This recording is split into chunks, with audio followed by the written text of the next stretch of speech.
One minute you're shopping in Bloomingdale's, the next minute you're suffering and shopping at H&M. Why would you say that? We were in Bloomingdale's yesterday. I'm like, we have to go to H&M.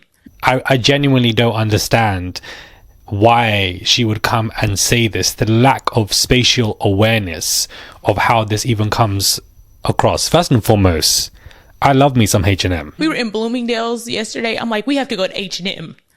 Okay, I love me some H&M. Great prices, great quality.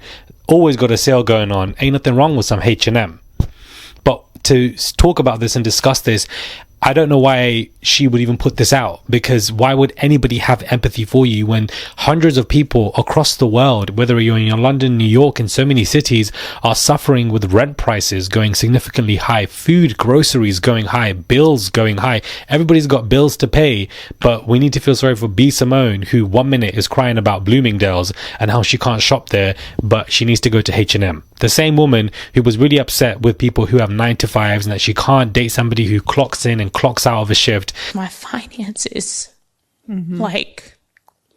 budgeting, you see how I am. And needs somebody who's some kind of hustling entrepreneur, and that somebody who is a 9 to 5 is an outdated person. That they are not financially well enough, so therefore you can't date them.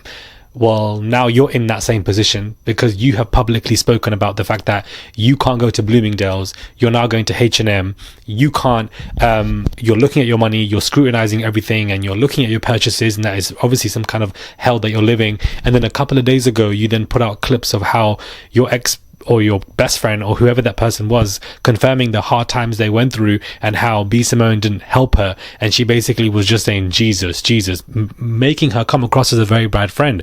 Why would you put these videos out? You clearly lack significant amount of awareness, and I think that this would happen to people, content creators who have an abundance of money, who live a fast life, get new money, and then look at other people like, sorry, you can't chase me, and then they lose that understanding or awareness they perhaps once had. Because I don't get why people would put something out like this and expect people to have empathy for you.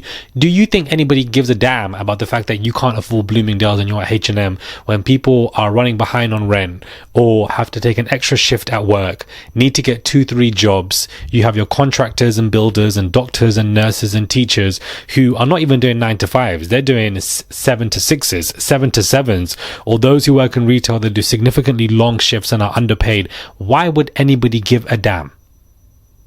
I really don't understand. Hey guys, it's Murad Murali. Hopefully you guys are all doing well today. Daily and consistent content. Comment down below. Give this video a thumbs up. Subscribe to the channel. And let's get straight into this video. 1 minute you're selling diaries and calendars and ain't nobody buying that. And then the next minute you're talking about Bloomingdale's and H&M. Like anybody was asking for this. Well, we got a whole war about to happen, for goodness sake. Now, let's talk about Diddy, child, because apparently Diddy was out here texting producer Rico Love, talking about I'm horny, talking about come to the house, come to the place, and there were some bank statements of Rico Love basically being paid $3,000 via JP Morgan. This also took place today in the trial via one of the agents reading out text messages. So this producer, Rico Love, who's produced many hits for the likes of Usher, Beyonce for her I Am Sasha Fierce album, etc., a very successful man, was out here canoodling with Diddy in the night. Canoodling in the night, guys.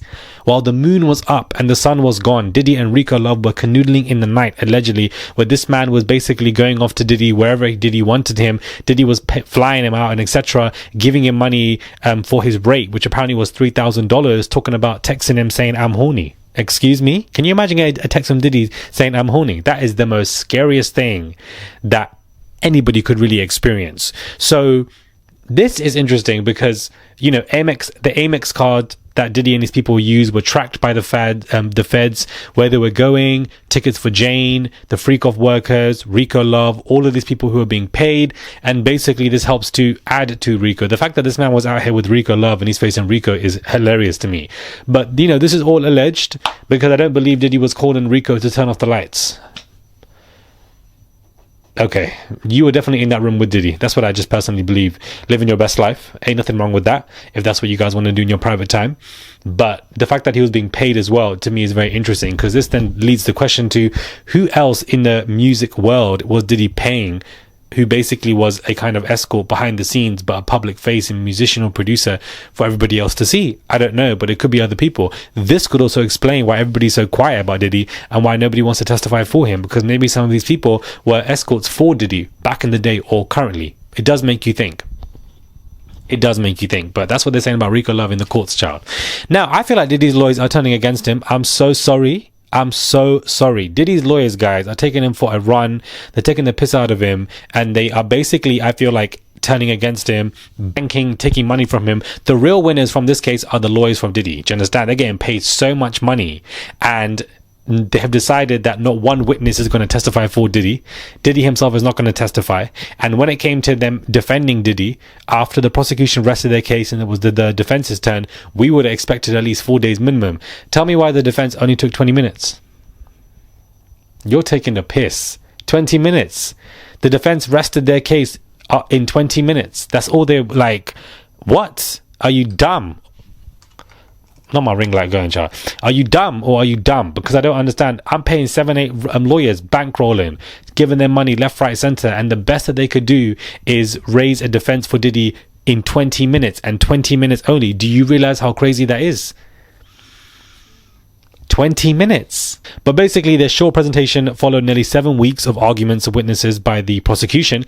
His defense attorneys argue that the government has failed to meet the burden in proving any of the charges against him, which he vehemently denied, and the judge should drop the case against him.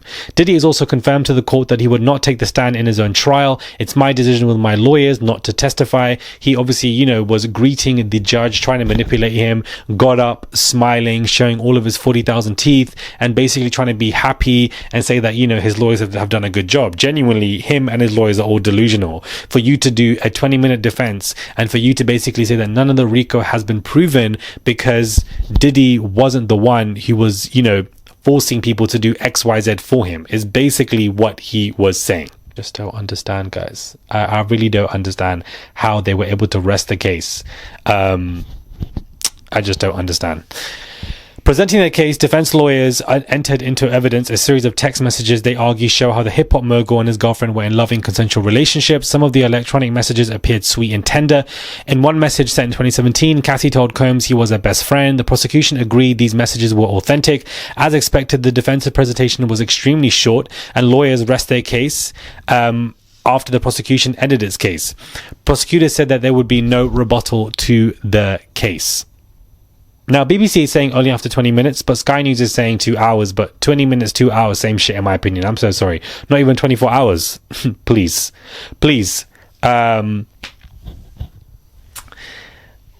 Lord.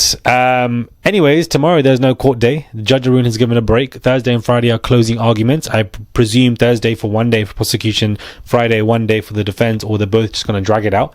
Then Monday, Tuesday, Wednesday are going to be the days where the verdict is going to be announced. That's going to be one of the biggest days in this trial to find out what Diddy is facing, whether he's going to go down, guys. We got 6 to 7 days to go before this trial ends. One of the quickest trials that I've ever seen.